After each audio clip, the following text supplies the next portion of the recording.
Okay, let's unpack this. If I asked you to just close your eyes and remember the exact sound of a digital notification from, say, 20 years ago, I guarantee a certain little melody or maybe a door opening sound just popped into your head. That feeling, that really specific digital nostalgia, it's incredibly powerful, especially when it's tied to how we first learned to build friendships online. So today, we are taking a deep dive into the dramatic 30-year evolution of online chat. We're tracing the timeline from 1995 right up through 2025. And our source material has given us this comprehensive, data rich timeline. It lets us pair that emotional memory with the hard facts. You know, the user counts, the peak years, and the final outcomes for every platform that has defined digital conversation. What's fascinating here, I think, is that this material lets us study not just the platforms, but the massive strategic shift in scale over 3 decades. We're tracking who had the chat torch from the very early sort of fragmented text-based rooms through the era of these global instant messaging giants who dominated hundreds of millions of users, and then ending with the modern community-driven model. This is really a story about the fleeting nature of digital empires. And to start, we have to go back to the digital Stone Age, the text-based command era. That means 1990s internet, which was just dominated by Internet Relay Chat, or IRC. It launched way, way back in 1988. For millions, it was the first taste of mass, simultaneous online discussion. Yeah, and IRC was defined by text and command prompts. It was robust, sure, but it certainly wasn't user-friendly. You didn't just click an icon. You had to know the commands join, nick, query, just to navigate the space. Wait, can you pause for a second? For listeners who may not have been there, what did command-driven actually mean in practical terms? Were you essentially typing code just to talk to your friends? Almost, yes. That's a great way to put it. You were typing commands into a window to control the client or the server interaction. It was the total antithesis of the graphical user interface we expect today. But despite that barrier to entry, it was massive for its time. Usage peaked in the early 2000s, around 2004 or 2005. And here's that initial data point that anchors our journey. IRC reached about, 10 million concurrent users during that peak, and that 10 million was distributed across these huge networks like Ethernet, Undernet, and DaleNet. It was the high watermark for that open protocol chat model. Right, but the decline started rapidly after 2003. And the why is really the key here. It's because of the rise of what we called Web 2.0. The core insight is that Web 2.0 meant the death of the command line interface for the general public.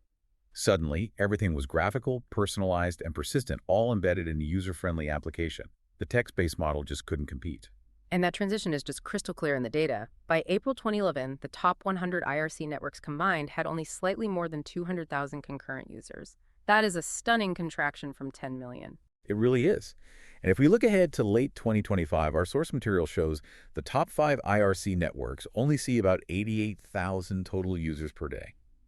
So IRC survives, but as this resilient, highly technical niche for developers and specific communities, it fully ceded the mass market to the graphical, dedicated instant messaging wars of the 2000s. Which leads us so neatly into the golden age of the dedicated messenger, a time of custom colors, away messages, and that never-ending anxiety of waiting for your crush to sign on. But before we get to the global giants, we have to acknowledge the platform that defined the culture, especially in North America. AOL Instant Messenger, or AIM. Oh, leaving out AIM would be a crime against digital history, especially for the nostalgic angle we're building here. MAM, launched in 1997, became this huge cultural touchstone. It pioneered features that we now take completely for granted. The buddy list, custom profile images, and crucially, the away message, a little slice of creative expression that really became the status updates of the day. AIM's emotional power was undeniable, for sure. But when we look at the pure scale of the global IM wars, it was really MSN and Yahoo competing for sheer user numbers. Yahoo Messenger, which began as Yahoo Pager in 1998, was a major player right from the start. Indeed. By 2002, Yahoo Messenger had 20 million users just in the US alone. But what's really important is the engagement data. Users were incredibly invested in this platform. They're often spending nearly an hour a day on it in its prime. This wasn't just a quick check-in, it was a primary social hub. And its peak was truly global, reaching an all-time high of 94 million active users worldwide in 2007. They were innovating to introducing features like voice chat, webcam support, custom avatars. They even tried to consolidate the market by achieving interoperability with their biggest rival, MSN, after an alliance in 2006. But the platform was starting to show cracks by the late 2000s, especially in its larger chat room communities, which struggled a lot with moderation and spam. Yahoo shut down those public chat rooms in 2012, and then the Messenger service itself was fully discontinued in July 2018, closing its 20-year chapter. The narrative of the 2000s, though, it doesn't belong to Yahoo. It belongs to its true rival, the global king, Microsoft's offering. Right. Enter MSN Messenger, launched in 1999. It just quickly became the dominant global platform. The sheer scale it achieved sets the benchmark for everything that came after it. And the number is truly staggering. MSN, or Windows Live Messenger, achieved its peak usage toward the end of the 2000s, reporting an astonishing 330 million monthly active users in June 2009. Just think about the physics of that number for a moment. Yahoo hit 94 million, which is huge. MSN hit 330 million. The core insight here is that platform bundling was the unstoppable precursor to modern network effects. What do you mean by bundling? How did that strategic element lead to such a massive disparity? Well, MSN was integrated directly with Hotmail. And it was bundled into the Windows operating system, which just dominated the desktop market globally. So if you had a PC, you had MSN Messenger. That integration, that easy access, allowed Microsoft to triple Yahoo's global scale, even though the feature sets were relatively similar.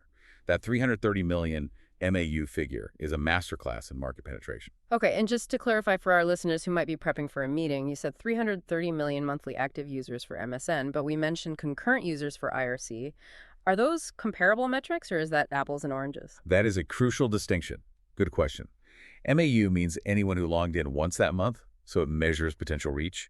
Concurrent users means people online at the exact same time. That's a measure of instantaneous demand and service strain. So MSN's MAU number shows its massive global reach and market dominance, while IRC's concurrent number reflects the smaller, more simultaneous intensity of its communities.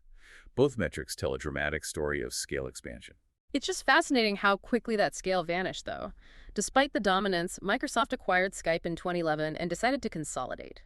MSN Messenger, the global king, was officially retired in favor of Skype in most of the world in April 2013. It shut down after 14 years.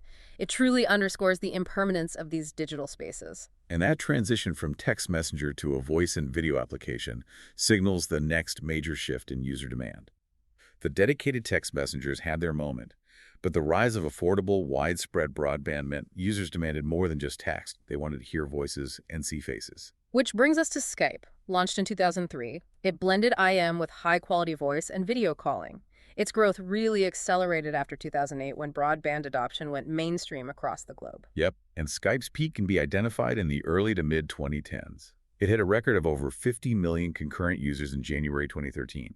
It later peaked at around 70 million concurrent. That 70 million is a massive number of simultaneous conversations happening internationally.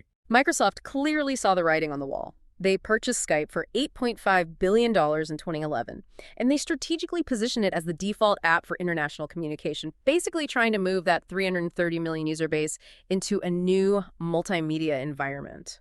But even after inheriting the MSN crown, giants fade quickly in this space. Skype's decline started in the late 2010s. It was facing stiff competition from two angles.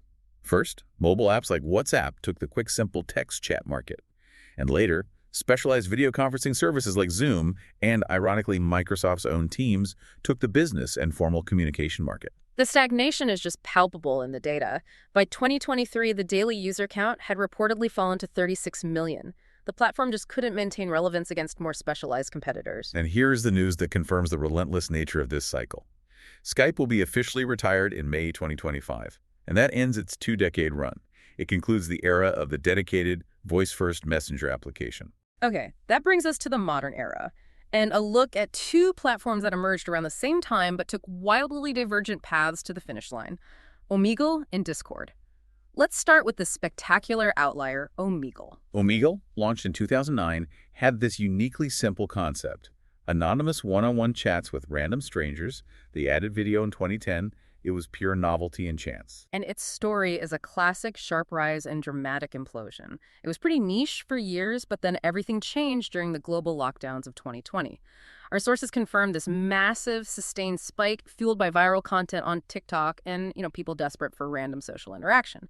The Google Trends data shows interest just hitting an all-time high in December 2020. And that boom translated to serious traffic. By early 2023, the platform was still averaging 70.6 million monthly visits. That's a huge number for a purely random chat service. It shows the power of anonymous, low-friction connectivity during a social crisis. But the platform's complete lack of community structure and moderation caught up to it. It became infamous for safety issues, explicit content, and legal troubles, including a substantial, $22 million lawsuit. The site literally warned users about predators. Yeah, the implosion was abrupt. The founders cited the human cost and the insurmountable financial and psychological burdens of moderation and legal defense. And then, after 14 years, Omegle was shut down in November 2023. It's the perfect illustration of a platform that exploded due to novelty but failed structurally because it prioritized anonymity over safety and curated community. That failure brings us to the modern dominator, which learned the exact opposite lesson about community: Discord. Launched in 2015 initially for gamers, it's the ultimate evolution. It essentially reinvented the wheel by blending the persistent topic-based chat rooms of old IRC with modern, high-quality voice and video features. Right. The key innovation was the server model. Unlike the open chaos of Omegle or the one-to-one focus of MSN, Discord built invite-based, highly curated communities with specific channels for different topics. This proved far more sustainable than open public chat rooms. And its growth curve is just astonishing. Spurred by the pandemic as people sought refuge in those digital communities, it crossed 100 million monthly active users by June 2020. And it continues to accelerate, which really proves its sustainability. Discord is active and still growing, peaking in 2023-2024 with over 227 million monthly active users. It hit that sweet spot between the intimacy of a small community and the massive scale needed for profitability. It is, right now, the undisputed dominant chat platform of the 2020s. Okay, let's zoom out and synthesize this entire journey using those anchor numbers we collected. We started with the resilient but niche IRC, which peaked at about 10 million concurrent users in the early 2000s. That 10 million was then absolutely dwarfed by the global dominance of MSN Messenger. It achieved a shocking peak of 330 million monthly active users around 2009, largely due to that bundling. That was the era of maximum reach. And now, in the 2020s, Discord shows the shift from raw, general-purpose mass messaging to curated, niche-driven mass connectivity. It's achieving over 200 million monthly active users while somehow retaining that community feel. The scale potential keeps expanding, but the model has fundamentally changed. And our source material confirms this visual narrative using search data. Google Trends for legacy terms like IRC, MSN Messenger, Yahoo Messenger, they're flat. They are history. Meanwhile, platforms like Discord show a rapidly rising interest curve, mirroring their massive growth. Though I love that the nostalgia is so strong, it actually shows up in the data. There are always these brief upticks in searches around the official shutdown events, like Yahoo in 2018 or MSN in 2013, driven entirely by people stopping to reminisce or read the obituary of their digital youth. Exactly. And that confirms why this rise and fall narrative is so powerful. It pairs that deep personal nostalgia with concrete, citable data. It lets us process the loss of our digital history, not just emotionally, but analytically. This whole journey, from text commands and small synchronous user pools to global bundled instant messaging giants to the modern curated community server model, it just illustrates a relentless cycle of innovation and technological obsolescence that defines our digital lives. And that leads to the final provocative thought. The source material confirms that the combination of hard data and nostalgia is valuable because it gives weight to memories.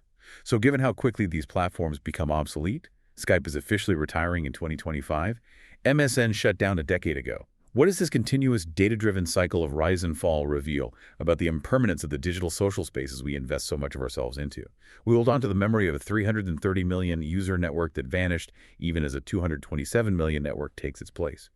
What will the defining structure and the dominant numbers be 10 years from now? That's a huge question, something to keep in mind as you log into your current platform today. Thank you for joining us on this deep dive into 30 years of online conversation. We'll talk to you next time.